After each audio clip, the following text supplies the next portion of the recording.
I'm Jim Whaley. It's a great pleasure to welcome to this cinema showcase one of our greatest entertainers, a wonderful singer, actress, and a dancer extraordinaire, Miss Juliet Prowse.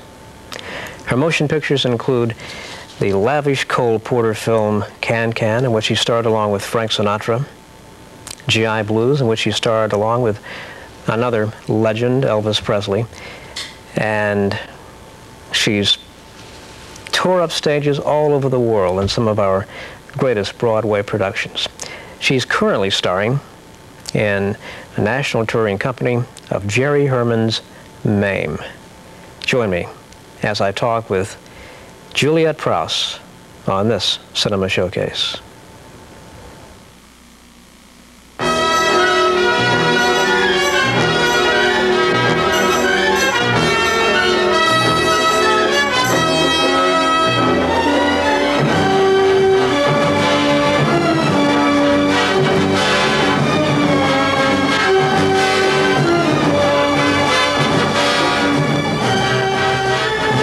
Thank you very much for joining the Cinema Showcase, and it is indeed a pleasure to welcome to the program the incredibly talented Juliet Prowse. Juliet, thank you for being here, and it's so good to see you. Thank you, Jim. Good to be here. Thank you. You are starring right now in one of the great legendary productions in Broadway history, MAME. And we normally don't think of this as a vehicle that employs a lot of dancing in terms of it's not a dance musical. Right. It was never done, you know, it didn't have like Fosse signature on it or anything like that. And of course MAME is not really a dance character either, like Sweet Charity was. And but then that's the kind of thing that I'm opting to do right now, is trying to do the roles that are non-dancing roles in musicals, because there comes a time in your life where you just can't do what you used to do, you know? But no, you're true, it is not a dance musical. There's a lot of music in it. Right. It's a wonderful score, as we all know. MAME has a great score by Jerry Herman. But, and really only 2 or 3 dance things. I mean, a little comedy dance piece in the first act, which is the Moon Ballet. And then, of course, the closing of the first act, which is possibly one of the best staged numbers I think I have ever seen, which is the MAME number. It's incredibly staged. Yeah. Anna White did an amazing job with that. She really did, because it just builds and builds and builds and builds and builds. It's just wonderfully done. And then, of course, in the second act, there's just the That's How Young I Feel number, and that's it. That's all the actual dancing that is in MAME. And as in most of Jerry Herman's musicals, MAME has a wonderful, optimistic spirit, doesn't it? Oh, it's a great, it's a very uplifting musical. It really is. It's the kind of musical that makes you feel good at the end of it when that final curtain comes down, you know? It's just, I mean, it's Patrick Dennis, and it's got funny dialogue in it, and it's got wonderful music in it, and it's a very up show. Yeah. I mean, when you start off with a source like the Patrick Dennis book, Anti-MAME, where can you go but uplifting from there?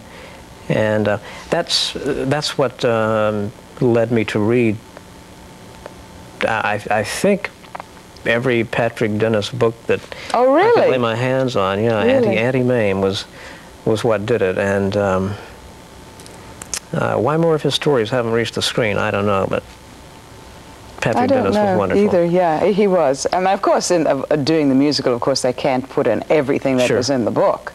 You know, all this stuff that she got into, because she was pretty bizarre in the book. Yes. But they, I think, had to concentrate more on the relationship between she and the boy. You know, and her time in New York and. Yeah. Well, was there any temptation on your part when you decided to do MAME to alter it in a slight way to bring in more dancing? No. I do a little bit more than Angela or anyone else did in the show.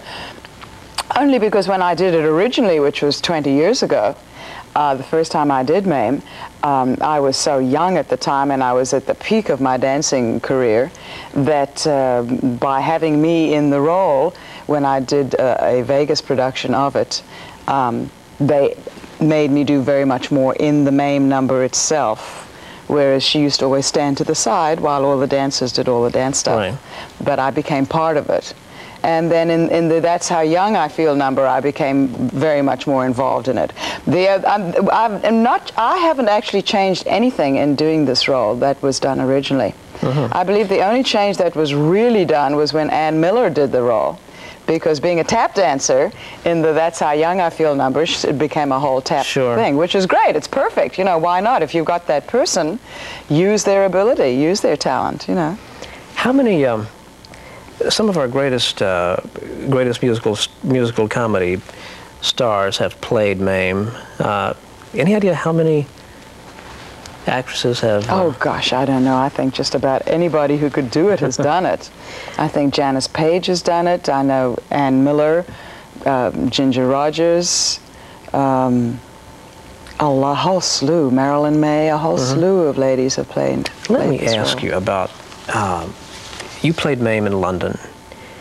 I actually took over from, Ginger Rogers was doing the London production. And her time came for her vacation, her 2-week vacation, and the producers were the same producers who had the year previously produced Sweet Charity, which I starred in. And so they called me up here and asked if I would come over to London and do the 2 weeks while Ginger was on vacation, because they wanted to put in a name to keep the momentum going. They wanted to put in a name that was known in London and an American name, as opposed to using the understudy or someone there. So that's how that came about. That was the first time I ever did it. Having played London before in other productions, have you found that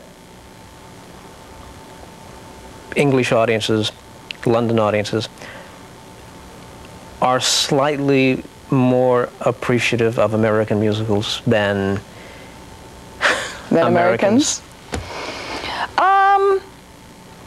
I don't really know. I think if a show is a hit, if a show is good, I think it's going to play good anywhere it's going to go. I mean, MAME was good to begin with, so obviously it's going to play well in England. It has to. Charity was good to begin with, so it played well in England. West Side Story, Fiddler, you know, all of these that did well in England as well. I think the difference playing in England, of course, is the humor is a little different. Right. So some things that may be a huge laugh in America would not necessarily be.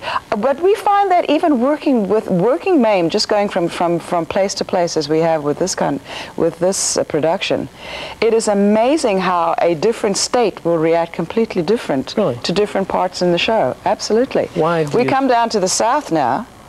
And the minute we go down into Peckerwood, I mean, the reaction is enormous in the South. When we're up in Connecticut, the moment we go up to the ups and downs in Connecticut, the reaction there is enormous when Gloria first opens her mouth. Whereas when we hit certain places, they're not quite sure what this girl is all about and why is she talking that way, you know? Yeah. Because they don't know what Connecticut's high society is. You know, you can't relate to that. And a lot of times they don't know about the southern stuff too. Exactly, exactly. That's fascinating how audiences in different areas of the same country will react. What do you do? A lot of people get shocked by the language. Oh, really? Oh, yes. A lot of people get shocked by, you know, because MAME comes out with a couple of things out of her mouth, you know? And it's because the way she is, she's a free spirit. And she doesn't mean it as profanity. It's just the way she talks. You know, it's just her. Sure. And a couple of places we've been, you can feel the little pullback from the audience. You go, ooh, ooh, you know. And then if you get into high religious countries down in the South, the Bible Belt, you have to be real careful because she uses a few of the things that they don't like to hear, you know. Now, all right, have you ever toured, In fact, sometimes those words are deleted from the script, which I don't do because I feel this is the way she is, and if you can't accept it, well, it's your problem, it's not mine. Well, now, if some people have trouble with MAME, have you ever toured in those areas with Sweet Charity? Because no, I've never. The only places that, I have been a few, but not the real, I've never been down to the real South with charity, no. Because I would think you would certainly have to make a few changes. I mean, if you have to make changes in MAME, Sweet Charity is a little tougher than MAME. Yeah, I would imagine so, but I wouldn't see, because I mean, it's like, it would be like if you are the public coming to see a piece of theater or musical theater, and if you don't know what the subject matter is, then that's your problem. You should have done your homework first. I mean, it's like people going to see The Best Little Whorehouse in Texas and being shocked by it. I mean, what does the title tell you? You know? So you have to know what you're going to go see, I think, as a public. You must be aware of that. You've got to do your homework. And boy, today, when you go see shows, musicals today, if you haven't done your homework today, you're going to miss half of it. If you don't go into a theater today knowing the score to Les Mis, or knowing the score to Evita or The Phantom, then you are going to miss a lot of the show. It also helps with Les Mis to know something about French history, too. That's right, of course, you know. So you got, it's up to, and you would be amazed at the amount of people who never read a program. They don't read the program. They don't read the synopsis and anything about it. And they come, and so consequently, they lose, even in something as obvious as MAME is. I mean, it's very hard to lose things in MAME. There are some things lost from people not reading the program. I mean, why do we publish programs? If they're there for you to read. There's a reason for them. Something to hold in your hand, I suppose, while watching the... While fanning yourself. Fanning yourself, sure. Before air conditioning. All right, I don't want to put you on the spot, but what did you think? I'm about to do that. What did you think of the film version of MAME? Of MAME? Quite honestly, I've never seen it, Jim. Really? Never. And I purposely have not seen it because I was told it was not good. And I felt, quite honestly, and I do feel this about this role anyway, that choosing a comedian to play the role of MAME is a big mistake, I feel. Because if you play MAME as a comic, as a comedian, the heart and the soul of MAME, of which there is a tremendous amount there, is lost, I feel. And so I don't want, that's why Angela was so incredible in it. Yes. Because Angela was not a comedian. Right. Angela, as I can, we can deliver laugh lines. And we can get a laugh as good as anybody else, but we don't do shtick. Yeah. And that's very important. I think to me, that's... When I was doing Sweet Charity, Bob Fosse put me into Sweet Charity. And for the first time I did it was the Las Vegas company. We opened Caesar's Palace with it and ran it for 6 months, 14 shows a week. And Bob Fosse put me into it, and he thought I was wonderful in it, and he left me, and about a month later came back to see the first show, came into my dressing room, and he said, I need to talk to you about the show. And he had, you know those yellow pads? He had pages of notes for me. And he said, before I even get into these, he said, what is the title of the show that you're doing? And I thought, well, he's stupid. And I said, it's Sweet Charity. He said, that's right. It's not funny charity. And I've never, ever forgotten that, ever. And he said, because he said, you are playing down to your audience. He said, you never do that. You bring them into your living room. You don't go into their area where they are.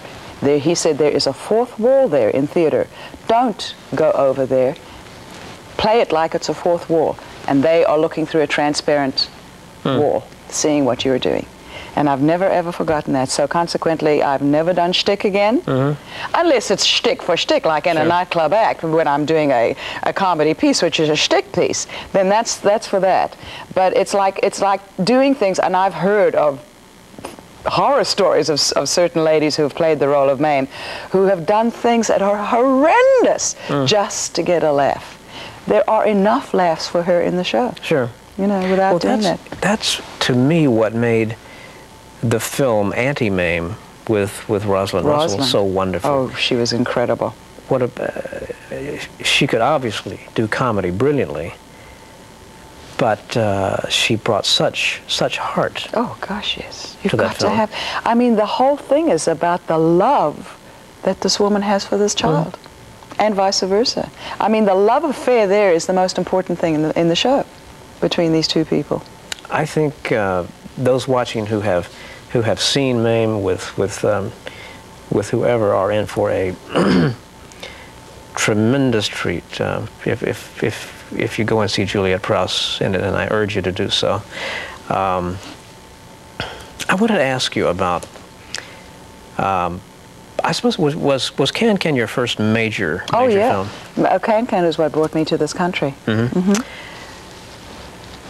I think people remember Can Can for a number of reasons, and one of those reasons had really nothing to do with Can Can as a film, was the fact that Nikita Khrushchev visited the set. What kind of an experience was that like? Was it everything tense? No, not at all. In fact, it was very relaxed. It was extremely relaxed. It was a Saturday, and cameramen were all there, but everything was simulated. Nothing was rolling. No footage was rolling, unless we don't know about it. But anyway, and there was a huge luncheon, of course, in the commissary, and speeches made back and forth. In fact, I must tell you this one speech. The head of 20th Century Fox at that time was Spiros Skouras, and who had an amazing ego, this man. He used to walk around with worry beads all the time, and he once told me, he brought me into his office. Now, I was under contract to 20th Century Fox, and after Can Can, he had me come into his office, and he says to me, the head of 20th, he says, "Why aren't you making any movies?" And I said, "Well, I'd like to hear that from you. Why am I not making any movies?" But on this particular day that Khrushchev was visiting, we had this big luncheon. Skouras got up there and was making a speech and ended it with saying that he was a poor boy brought up in Greece from the coal mines, and 20 children in the family, and he worked hard, and look at him, he was the president of 20th Century Fox. And Khrushchev got up there and made a speech, and at the end of it said, "I was a poor boy in Russia, family of 10, worked the coal mines, and I worked hard, and I'm president of the USSR." Well, the whole commissary fell apart. They just fell apart, you know. But it was kind of wonderful, because after the luncheon, we all went onto the set of Can Can, and certain scenes were enacted. And of course the last one being the Can Can, which Shirley and I did together with the whole company. And I have a picture in my bar in Los Angeles of that exact scene. And if you look at the picture, if you're looking at the picture this way, there are all of us here on the floor. They're the cameraman and people sitting watching us. And over here is a balcony, which in the movie the orchestra used to sit in and play. And there was Khrushchev and his wife and all the heads of 20th Century Fox. And he has a grin from here to here on his face, you know. And because of course, the hoo-ha that came out was that he was shocked by what he had seen. Decadence, you know, and all the that. Decadence of all of this. You know. That's amazing. Several critics said of Can Can that it reminded them of some of the great glittering MGM musicals of the 40s and 50s. And I think there's a good reason for that, because Jack Cummings, the producer of the film, spent 30 years at Metro, and Saul Chaplin spent goodness knows how many years at MGM, and Bobby Tucker, who did the vocal arrangements, was at MGM for so long. And the film did have that sort of glamorous look that you associate. Yeah, I just think, though, that the film would have been so much better if they had left it as the show had been. And not put in the other... They took out everything from the show. They took that whole artist's colony bit out, which the role of Claudine, which I wound up doing, was involved in. They made it so, quote, Hollywood. Instead of trying to get a little ambiance of Paris, you know, of all of that goes on in the artist's world, and the fact that it was the Moulin Rouge, like the Moulin Rouge type feeling. They made it so Hollywood by having Frank in it, and which I think was, you know, I'm not knocking him. I mean, they needed the name and all thing, but he was the wrong person in that role. He was too flip. And by putting in, although it was a Cole Porter song, but so what? Birds do it, bees do it. Why? What did that have to do with Can Can? And I think they changed the lyrics to that, too. A bit. Yes, they did, yeah. And I just thought, having seen the show in London, and having, you know, I would love the show. It was wonderful. Yes. And I just thought they Hollywoodized it too much. I mean, visually there were some wonderful things in it. Yeah, it looked good. From that. And the costumes were incredible. Yes. You know, all the Irene Sharaf stuff was beautiful. Well, and you got the film off to a rousing start, though, with, was it Maidens Typical of France? Yeah. Yes. Wonderful, wonderful number. That was a wonderful experience. I mean, it was my first movie. I mean, when I look at some of the scenes that I did in it, except for, which I thought I did very well, the scene when he sings "It's the Wrong Time" and the wrong place, I thought I did very good reactions in that. But the actual, I guess this was because I came from theater. And in theater, you have to project, as we know. You don't just, you can't talk like this, you know. And when a couple of scenes there that I saw myself in the acting scenes when we get taken off to jail and all of that stuff, I just look at it and I go, God, because it was, I would talk about overacting. It was just awful, you know. But I had no experience. Yeah. As, you know, for camera work, I had no idea what that meant. Tell me a little bit about working with, your first couple of films you worked with really two legends in the business, Sinatra and Elvis Presley. Did that have any kind of impact on you, the fact that they were who they were? Or did it phase you at all? Strangely enough, not really. Yes, I think, well, I was in awe of Sinatra. Absolutely. I was in awe of his power, of the people who kowtowed and bowed to him. I was not in awe of Elvis, I guess probably because we were the same age. And so there was, for me, there was nothing to be in awe of, you know. You two became And close. he didn't wield his power like Frank did, you know. And still does, I think. And I don't think Elvis ever did that or would ever have done that. He was a completely, I mean, the two men were like Jekyll and Hyde. They were so opposite to each other, so completely different. What is your opinion of all the